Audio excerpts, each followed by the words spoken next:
Tara par gawa tayo ng kimchi Korean radish. Siyempre bago natin ulit simulan to, baka pwedeng maglambing ulit sa inyo mga par. Kung ikaw ay napadaan lang dito sa aking video, baka pwede nyo na rin ako i-follow dito mga par. Magkaibang cut nga yung gagawin natin dito. Yung isa pa cubes, tapos yung isa yung julienne cut. Tara, simulan na natin to. Unahin ko munang timplahan tong mga radish. Ibababad lang muna natin to sa asin at asukal. Tapos lamasin natin mga par. Siyempre hindi na ako mag-gloves. Malinis naman yung kamay ko, nagugas ako mga par. Tapos set aside lang muna natin yan mga 30 minutes. Habang binababad natin yung maggagayat na tayo ng mga aromatics niya, ng mga pampalasa. Unahin na natin itong bawang mas pino, mas maganda. Maggagayat din tayo ng sibuyas na puti. Isang piraso lang mga palagyan din natin ng sibuyas na pula. Maghihiwa na rin tayo ng leeks. Bahala na kayo kung anong hiwang gusto nyo. Pag nababad nyo na ng 30 minutes tong radish, pwede na natin salain yan. Tapos pipigain natin mga par. Pigain lang natin ng sakto lang mga par. Para mawala lang din yung lasa at yung alat. Pati yung anghang ng labanos. Lahat yan pipigain natin, pati yung cubes. Pag napiga na natin lahat, magugas tayo ng kamay mga par. Tapos titimplahan na natin yan. Unahin ko ng timplahan tong julienne cut na to. Yung bawang pinino ko pa para mas okay pa. Timplahan na natin to ng Korean chili flakes. Bahala na kayo mga par kung gaano kadaming gusto nyo. Titimplahan ko na rin to ng patis. Lalagyan ko din ng rice vinegar. Ilalagay na natin yung mga ginet-get natin na aromatics kanina. Ilalagay na natin yung sibuyas, bawang, tsaka yung leeks. Lalagyan ko rin pala to ng sesame seed. Kung may sesame oil kayo, mas okay. Naubos na kasi akin kaya hindi ko na nilagyan. Lalagyan din natin to ng luya, i-grater na lang natin. Bahala na kayo kung gaano kadami. Dahil nga iba-iba naman tayo ng panlasa. Yung iba naman kasi ayaw ng luya. Okay lang naman kung hindi nyo siguro lalagyan yan. Pagtapos nun, lalamas-lamasin lang natin yan mga par. Dito sa cubes, ganun din gagawin natin. Kung ano lang yung nilagay natin sa kanina, ganun lang din nilalagay natin dito. Pero dito ginawa ko, lagay ko ng chili flakes. Lamas ko muna siya. Tsaka ko isusunod yung mga aromatics na ginayat-gayat. Yung sibuyas, bawang, tsaka leeks. Pati yung luya. At sesame seed. Pati yung mga pampalasang patis. At rice vinegar. Lamasin na natin ulit yan mga par para makapit na kapit talaga. Pag okay na yun, lagay natin sa garapon. Tapos lagyan natin ng magandang background music para naman masarap panoodin.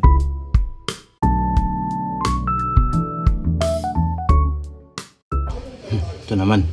Kainin ko na bukas to. Lagay muna natin sa rep.